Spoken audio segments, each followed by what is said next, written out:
All right, here we go. Another edition of the Horseman Pro Football Talk podcast. I'm Brad. And I'm Hefe.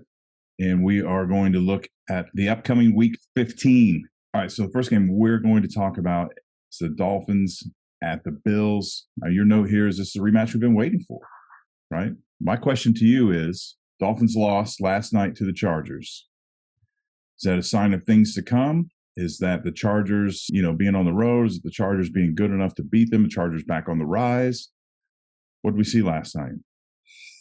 I was actually, coming into this, I knew we were going to be talking about the Dolphins first. I was going to ask you the same thing because, a couple of weeks ago, I remember you and I, the question came up, have the Chiefs or the Bengals peaked, or are they getting better? And we talked about that. And that's what I was thinking about the Dolphins. It's like they've been so good. Like, did they peak too early? Are they the 2022 team that peaked too early? Because over the last 2 weeks, they just haven't looked like the same team that we had seen before. We're seeing Tua miss passes he doesn't normally miss. Now, obviously, when Jeff Wilson Jr. gets hurt, that changes things because they had worked him into the plan pretty heavily since he showed up there in Miami. But what we've seen from him, the last 2 weeks, completely different Dolphins team, but I also saw a graphic during that game last night that showed how the defense was at home, giving up like 15.8 points per game, which would be second in the NFL. But if you look at what they're doing on the road, they're giving up like 32.8 points per game. And so I don't know what that is. I feel like staying, because what they did was, because they had 2 straight games in California, they stayed in California all week. So I feel like, maybe that played a factor into them being a little more lackadaisical than we're used to seeing them. But over the last 2 weeks, it's definitely been a different team. And like I said, I wanted to get your take on that because you watch more of the Dolphins than I do. I've only actually watched, I think, 2 games and then some pieces here and there throughout the year. So I wanted to see what your take was on this team. Well, I think all those things you mentioned are important. I think I talked about in the preview for this game, it's a long road trip. That it takes its toll on these guys to be away from home that far. And the Chargers are a good team that just haven't found their identity, and they can beat anybody. Last night's game reminded me for the old heads, if there are any listening out there. I know I got a lot of people your age checking us out, but anybody my age, this last night reminded me of the old days with Dan Fouts and Marino and the old Chargers and Dolphins. The battle of the quarterbacks. It's nice to see that again. I think the Chargers are dangerous, and so I don't really have an answer. It seems like I'm waffling because I don't know yet. We're going to see with this game coming up with the Bills, but then again, they're going to be in Buffalo, and Buffalo's probably a little pissed this week. So it'll be a good test. I don't think the Dolphins are down and out. There's some magic happening there, especially with Tyreek Hill. He passed Mark Clayton and Mark Duper, which, again, anybody your age may not know who that is, but people my age do. Pretty big deal that they play with Marino. The other thing I want to say is that we saw the 49ers stifle the Dolphins, and the 49ers got a pretty damn good defense. We saw the Chargers kind of stifle the Dolphins.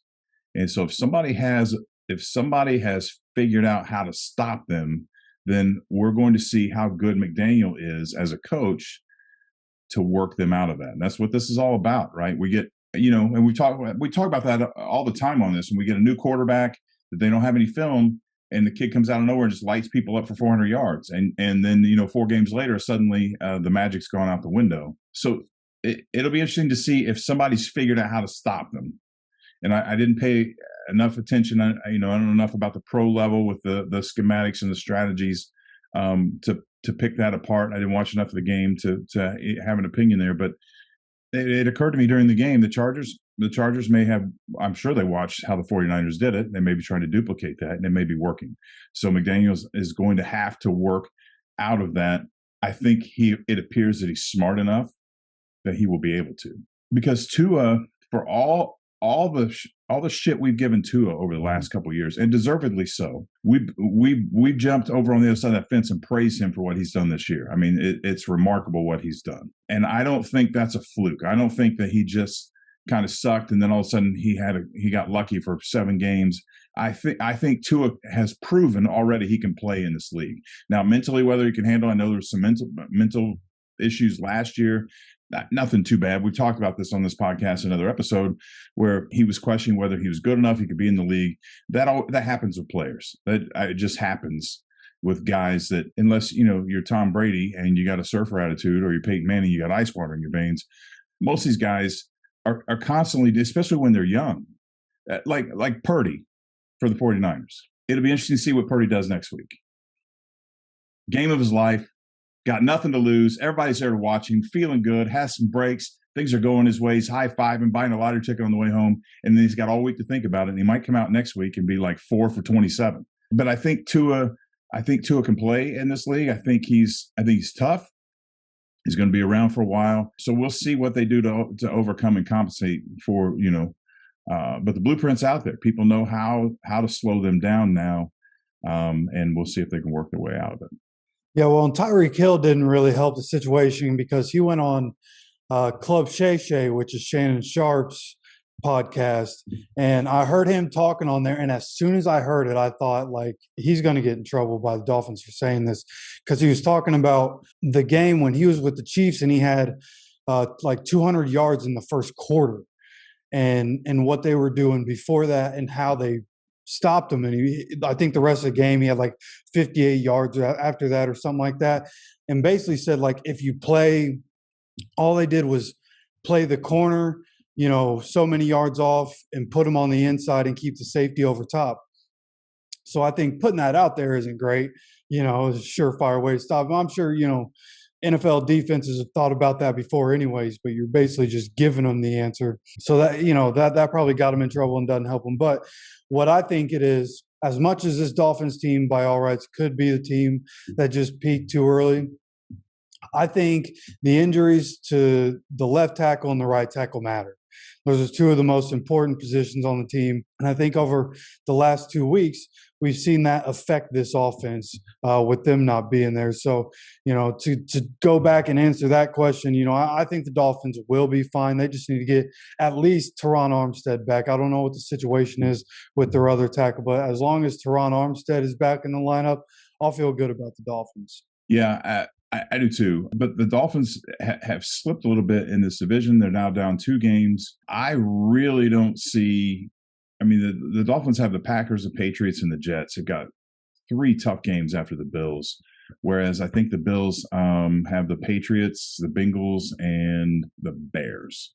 So the Bills' schedule is more favorable than the Dolphins' schedule, and they've got a 2-game league. I don't see – I mean, certainly it depends on what happens this game, right?